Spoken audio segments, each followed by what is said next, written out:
In the ancient land of Vrindavan, where the sacred river Yamuna once flowed pure and life-giving, a great darkness had taken hold. Within the river Yamuna there was a great lake, and in that lake the black serpent Kaliya used to live.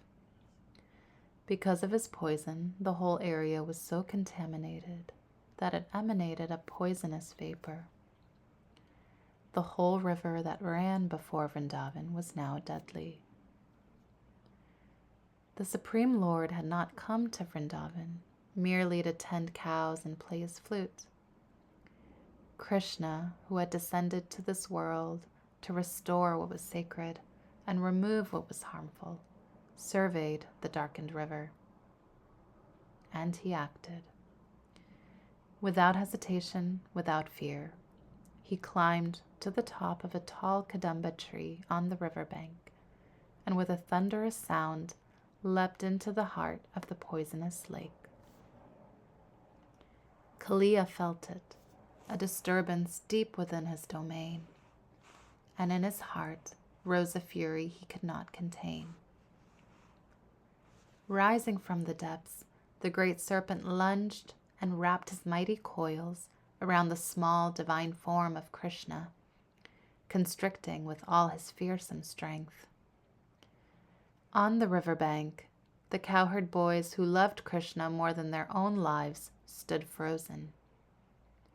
Out of fear, they could only cry in agony and stand erect on the bank, unable to help their beloved Krishna. When Krishna saw that all the inhabitants of Golok, including his mother and father, the gopis, the boys and the cows, were ready to enter the waters of the Yamuna and had no shelter from imminent death, something changed. Krishna, the reservoir of all strength, began to expand his body. The coils that had bound him stretched, strained, and broke.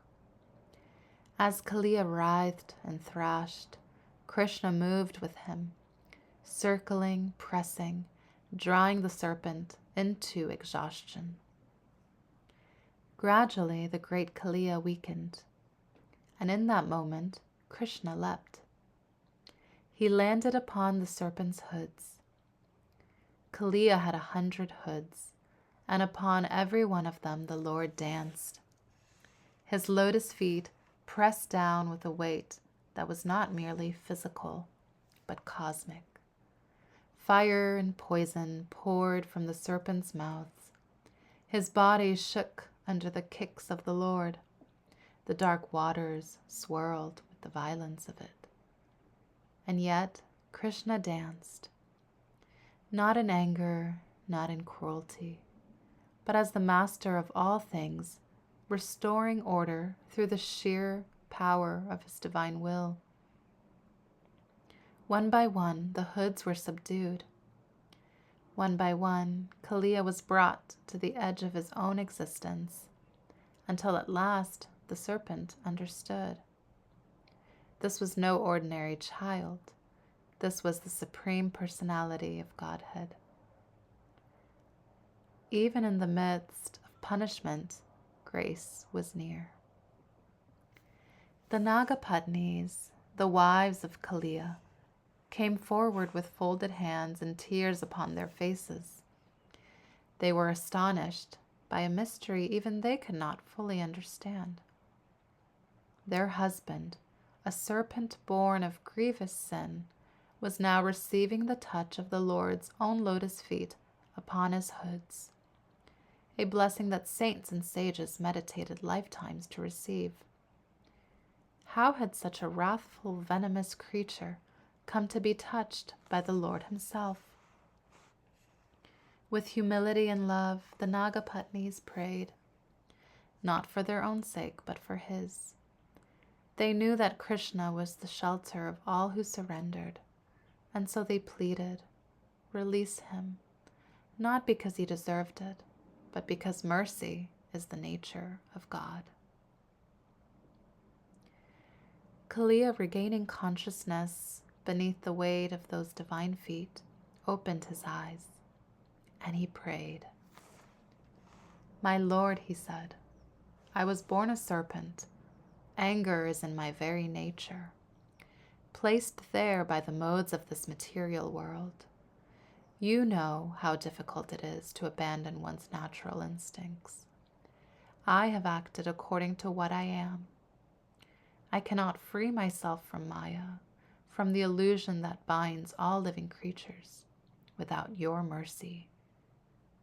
I surrender to you now. Punish me or save me as you desire. I place myself entirely in your hands." It was not a defense. It was not an excuse. It was the most honest prayer a living being can offer. I am what I am. Only you can change me. Krishna, acting in the form of a small human child, yet being the Lord of all creation, looked upon the surrendered serpent with compassion. "Leave this place," he said gently. "Go to the ocean. Return to the sea where you belong." And he offered one final gift, reassurance.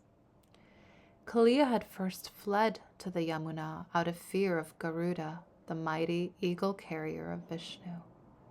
But now, said Krishna, Garuda would know, by the marks of the Lord's lotus feet upon Kaliya's hoods, that this serpent was under divine protection. He would not be hunted. He would be safe. And so Kaliya obeyed. With his wives beside him, he turned from the Yamuna and departed for the vast ocean, transformed not by force alone, but by surrender, by grace, by the mercy of the one who had subdued him. Behind him, the waters of the Yamuna began to clear. The darkness lifted, the poison dissolved. The river breathed again, clean, sacred, alive, as it always had been meant to be. Vrindavan rejoiced, and somewhere on the bank a flute played.